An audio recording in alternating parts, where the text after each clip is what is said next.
Hey there! I'm so glad you're joining me today for a little movement and mindfulness. Whether you're bundled up for a brisk walk outside or cozy inside pacing your hallway or stepping onto a treadmill, this practice is all about tuning into your body and the world around you wherever you are. If you're heading outdoors, check the weather first. Cold winds and icy paths can sneak up fast, so layer up, tread carefully, and skip the walk if conditions aren't safe. Keep your eyes open for uneven ground, traffic, other walkers. By now, you know that drill. Indoor walks totally count. You can loop your living room, stroll your hallway, or hop on a treadmill. The rhythm is what matters. If you're using headphones, bone-conducting ones are great so you can still hear what's going on around you, or just pop one earbud out. Only do what feels right for you. Skip any moves that don't sit well. No judgment. This is your time, your pace. I'm here to guide, not prescribe, so if you have any health concerns, check in with a pro before trying new movement. Okay, let's take a deep breath together. And start walking.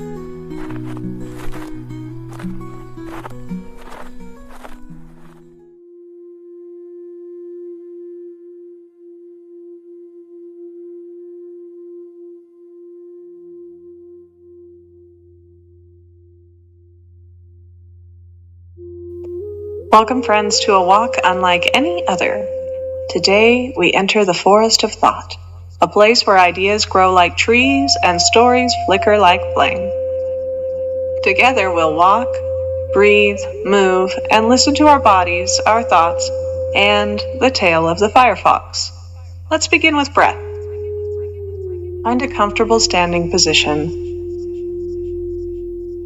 and we will clear the pathways of thought with nourishment, or alternate nostril breathing. Using the thumb of your right hand, gently close your right nostril, inhale through the left, then using the ring finger, close the left nostril, and exhale through the right. Now inhale through that right nostril, close the right off gently, and exhale through the left nostril. Repeat for 3 full cycles. Let your breath move like a fox, quiet, curious, and clear.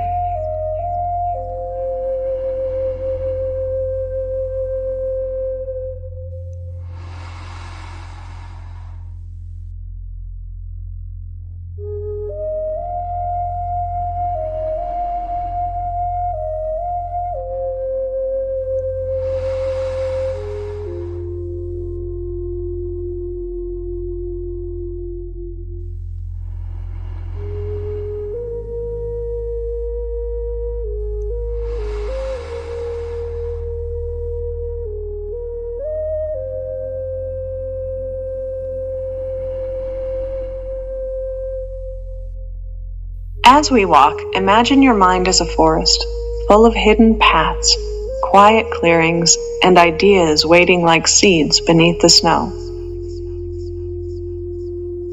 Each branch on the tree is an idea, each path a possibility. Let your steps be soft. Let your mind wander gently.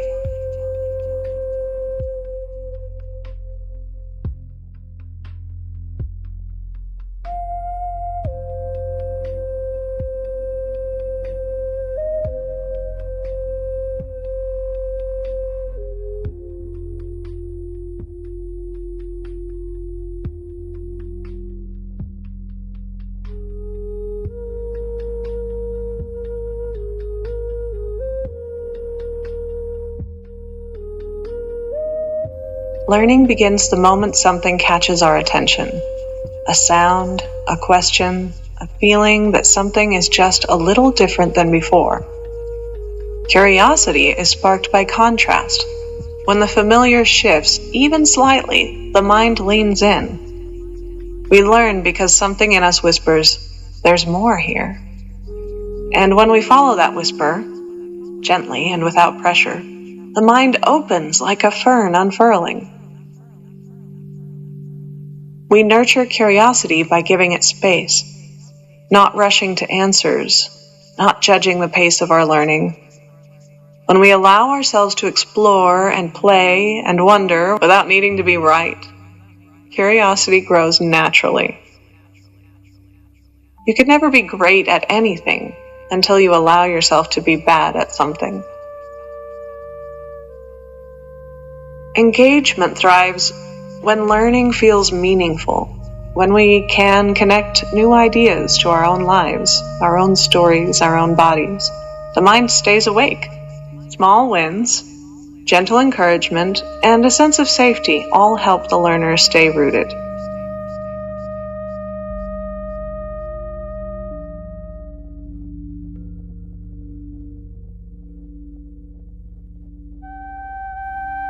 In about 30 seconds, we'll come to our first stop.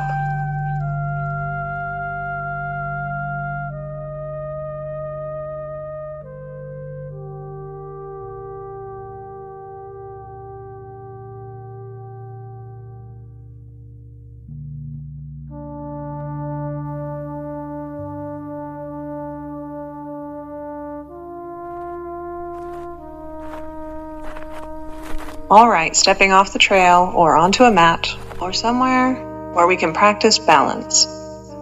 Just like the mind balancing new ideas. If you like, you can use a tree or a chair for support. We're going to root down through the right leg, square the hips, then bend the knee of the left leg and turn that knee out to the side. Draw the toes in and place the heel on the ankle, or draw the foot up into the inner shin or the inner thigh area. Bring the palms together at heart center, or extend the arms wide overhead. For tree pose, you can continue to hold tree pose here, grounding down through that right leg, feeling the sturdiness and strength in the body. Or if you'd like, you can move on to eagle pose now, crossing the left leg over the right leg at the thighs, sinking the hips low into a squat, keeping the palms together at heart center, or opening the arms out wide, drawing right arm over left, and touching the hands to the shoulders or the backs of the hands together, elbows and upper arms parallel with the ground. Root down, lift up, and breathe. And inhale, come back to standing, and we'll repeat on the other side. Ground down through the left leg. Bend the right knee gently and open it out to the side. Draw the toes and heel into the ankle, or the foot up into the inner shin or inner calf, squeezing the foot and the leg together. Palms come together at heart center, or arms extend wide overhead like a tree. Continue to hold here, feeling your hips squared over your leg. Or if you'd like, continue on to eagle pose. Drawing now your right leg over your left leg, crossing at the thighs, squeezing those thighs together as you sink low into a squat, keeping the palms together at heart center or extending the arms out at shoulder height. Then crossing the left arm over the right in front of you and drawing the palms back to the shoulders, or maybe the backs of the hands towards one another. Either way, lifting the elbows so that the arms are parallel with the ground. Feel your body learning in real time. Breathe here. Then inhale and rise up, unwind, and continue on your walk.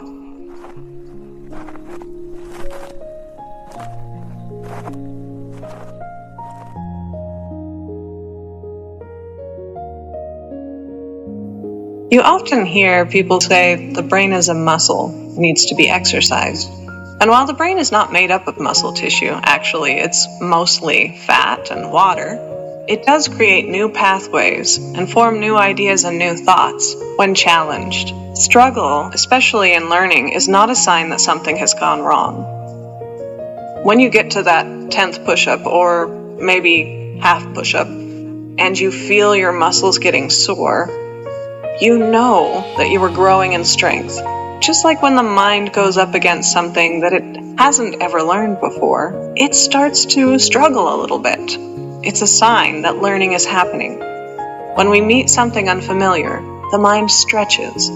That stretch can feel uncomfortable, but it's also where new pathways form. Struggle is the forge where understanding is shaped.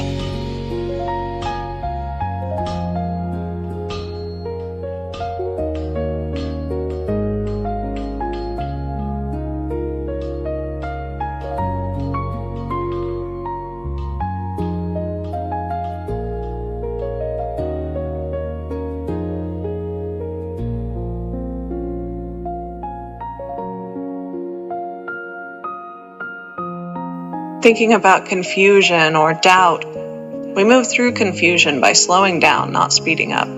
Doubt softens when we return to the basics: breath, grounding, one small step at a time. Confusion is simply the mind reorganizing itself.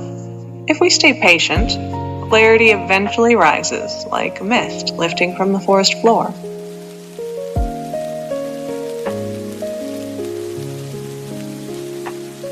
Resilience grows from remembering that challenge is temporary. When we anchor ourselves through breath, movement, and community, we create a stable base from which to keep going. Resilience is less about pushing and more about returning. Growth often feels subtle. Sometimes it feels like nothing at all. But you'll notice it in hindsight. When something that once felt overwhelming now feels manageable. Growth reveals itself in quiet moments when you realize you've become someone slightly braver, slightly steadier than before.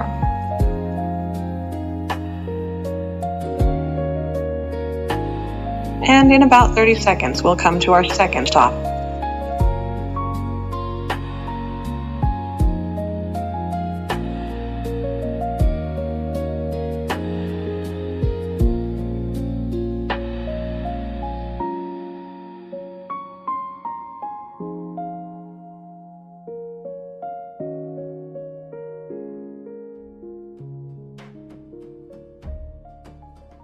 Coming to our second stop, step off the path or onto the mat, and let's step into strength. Take the feet wide, 3 or 4 feet apart, then turn the right foot out, left foot in slightly. Sink the hips straight down as you bend that right knee, trying to bring the thigh parallel to the ground. Keep the hips and shoulders squared towards that longer side of the body. Lift the arms up to shoulder height and extend the fingertips strongly away from each other as you draw your shoulder blades down your back and lift through your chest, finding Virabhadrasana 2 or Proud Warrior. Turn the gaze over that right hand in front. If you're standing on a mat, feel as if your feet could tear that mat in half. They're pressing so strongly away from each other. Lift and lengthen through the spine. Keep your gaze steady, your breath strong.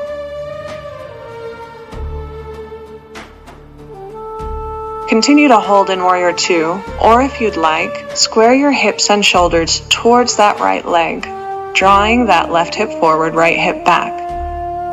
Then inhale the arms to the side and overhead, palms facing one another. And exhale, shift your weight forward onto that right leg, then kick off of the back leg as you hinge forward, finding the entire body in one straight line parallel to the ground. Maybe keeping a soft bend in the right leg, or maybe pressing down through that right leg to rise up. You can also bring a hand to a chair, a tree, a fence post, or the ground for support here in Virabhadrasana 3. Inhale and slowly lower back down, and then we'll repeat on the other side. So, rotating the left foot out, the right foot in, squaring the hips towards the long side of the mat. Inhale the arms up to shoulder height, fingertips reaching strongly away from each other. Exhale, sink the hips low, finding a bend in that left knee, and the thigh as close to parallel with the ground as you can comfortably get. Feel the body being pulled in 2 different directions. Feel strength through the inner thighs on both legs. Keep your gaze focused forward, your breath strong. And continue to hold in Proud Warrior, chest lifted, shoulder blades drawing down the back. Or shift into Virabhadrasana 3 by squaring the hips and shoulders towards that left leg, drawing the right hip forward and the left hip back. Inhaling and sweeping the arms to the side and overhead, palms facing one another, then hinging forward, placing all of the weight on that front leg as you kick off of the back leg, finding your entire body from the right heel up through the fingertips parallel with the ground, using support of any kind if you would like. Gentle bend in the left knee or strong straight leg. This is a stance of mind facing challenge. It's a difficult one. Breathe into it. Feel your strength growing. Then gently exhale and float that leg back down. Step both feet together, palms together at heart center. Breathe in here, noticing the strength and balance you've built in your body. And exhale, continue on your walk.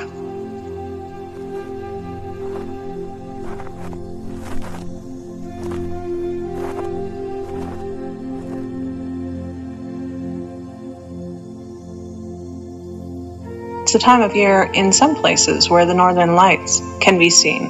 Breathwork, the Finnish name for northern lights, can literally be translated as Firefox. To explain the beautiful lights displayed in the sky, it was believed that Finnish Arctic foxes were responsible.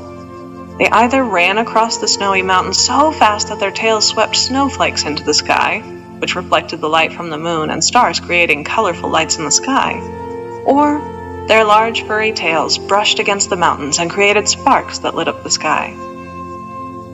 For this walk, I'm going to share with you a story based on the Finnish aurora myth about Juhani and the firefox.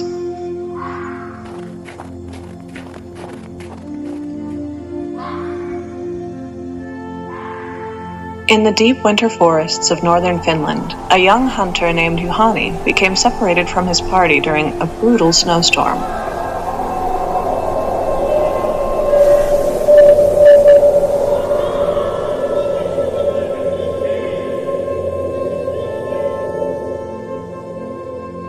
When the winds finally calmed, he found himself alone in a silent, endless white world. Cold, exhausted, and nearly hopeless, Juhani wandered through the pines until a sudden flash of gold streaked across the snow. At first he thought it was fire, but then he saw it move. A fox, swift as wind, its tail glowing like a comet. This was the firefox, the mythical creature said to create the northern lights.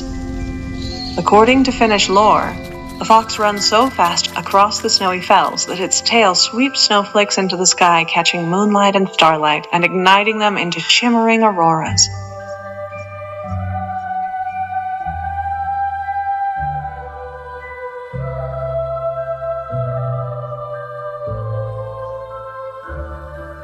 Juhani followed the fox deeper into the forest, its tail scattering sparks that rose into the sky. As he walked, the darkness above him blossomed into waves of green and violet fire, the first aurora he had ever seen. The fox paused on a ridge and looked back at him, eyes bright as embers. In that moment, Juhani felt warmth return to his body, courage return to his heart, and a strange clarity settle over his thoughts. The fox had not led him to safety, it had led him to wonder.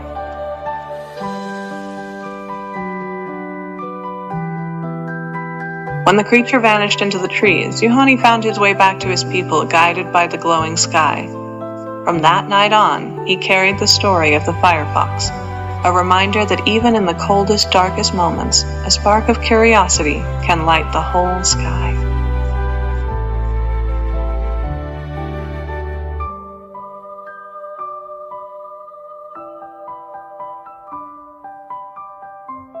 In about 30 seconds, we'll come to our final stop.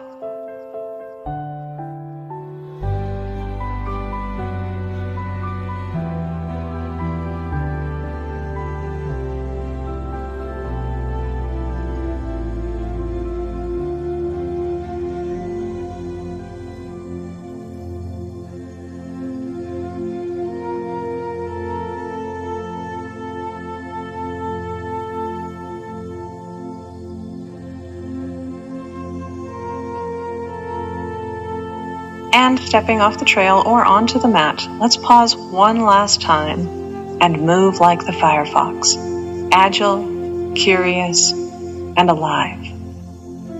You might come into a standing lunge, the right foot forward, the left foot stepped back, sinking the hips down low, back heel lifted. Or, if you have the ability to come down onto the ground, you could come into a low lunge, dropping that back knee down. Take a look at the phone for just a moment and see some of the options you can try. Standing lunge, low lunge with a twist, or even wild thing. And if you've never practiced any of these poses before, maybe just moving in some of your favorite poses, or letting your arms sweep side to side, your spine spiral and twist, your chest open, and letting your breath guide you.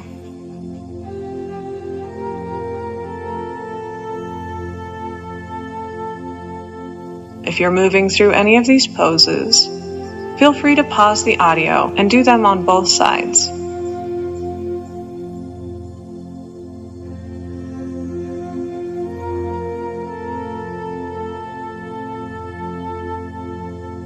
Wherever you're at, making your way back to standing now, stepping both feet together, and continue on your walk.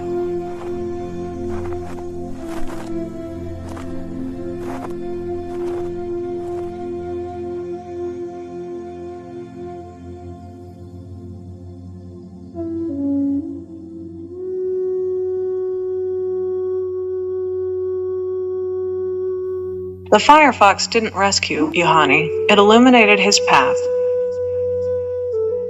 Ponder, what illuminates your path?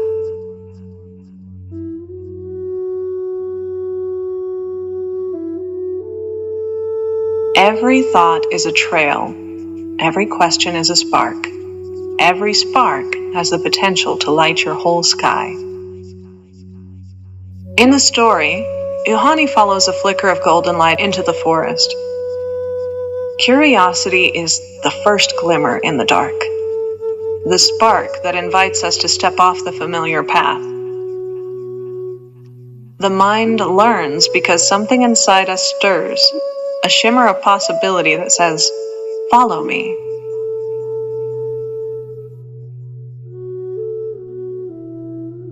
We recognize the spark when something feels alive in us, a quickening, a warmth, a sense of leaning toward an idea. It's subtle, like the first glow of dawn. Often it shows up as a question we can't quite shake, or a feeling that something deserves a closer look.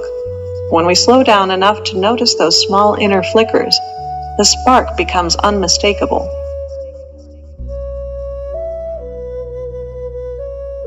In the full story of Juhani and the Firefox, there are a lot of branching pathways. The mind follows the path that feels meaningful. Sometimes that path is the easiest one. Other times it's the one that tugs at our attention even if it's harder. We choose by instinct, by interest, by emotional resonance. The mind is always seeking coherence, the path that helps the world make a little more sense. Juhani felt lost in the snowstorm, separated from his group, in the cold, unable to see, not knowing where home is. When we feel lost, it's usually because our thoughts have become too loud or too tangled. The mind starts circling instead of moving forward. In those moments, the best thing we can do is pause, breathe, ground, and return to something simple. Just like Juhani, clarity often comes not from pushing harder, but from softening enough to notice the faint glow that is still guiding us. The Firefox doesn't lead Juhani out of the forest. It leads him deeper in, toward understanding. Challenge is the deep forest, the place where old assumptions fall away and new understanding can take root. Confusion signals that the mind is reorganizing itself, stretching beyond what it already knows. It is uncomfortable, but it's also the threshold of insight. Without that deeper journey, learning stays shallow. For some, the Firefox is curiosity. For others, it's intuition, creativity, or a question that refuses to be ignored. Everyone has a guiding spark. Something that glows just bright enough to follow, but not so bright that it blinds. It's the part of us that knows there is more to discover.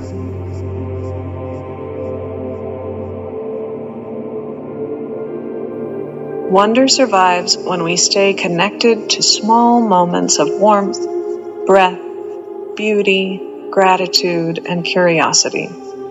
Slowing down, listening, letting ourselves be surprised. Even in winter there are embers, tiny sparks waiting to be noticed. When we tend those sparks, wonder returns.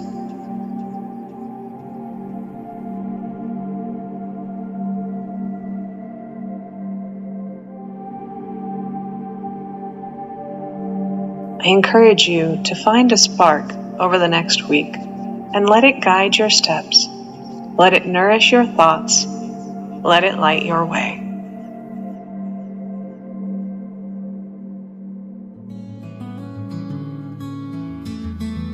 Thank you so much for joining me on this walk today. As always, feel free to shoot me an email at wildlymajestic@gmail.com with questions or just to receive our extras. And remember, that's majestic with 2 S's. I'm excited to see the spark that you follow next week, my friends. Namaste.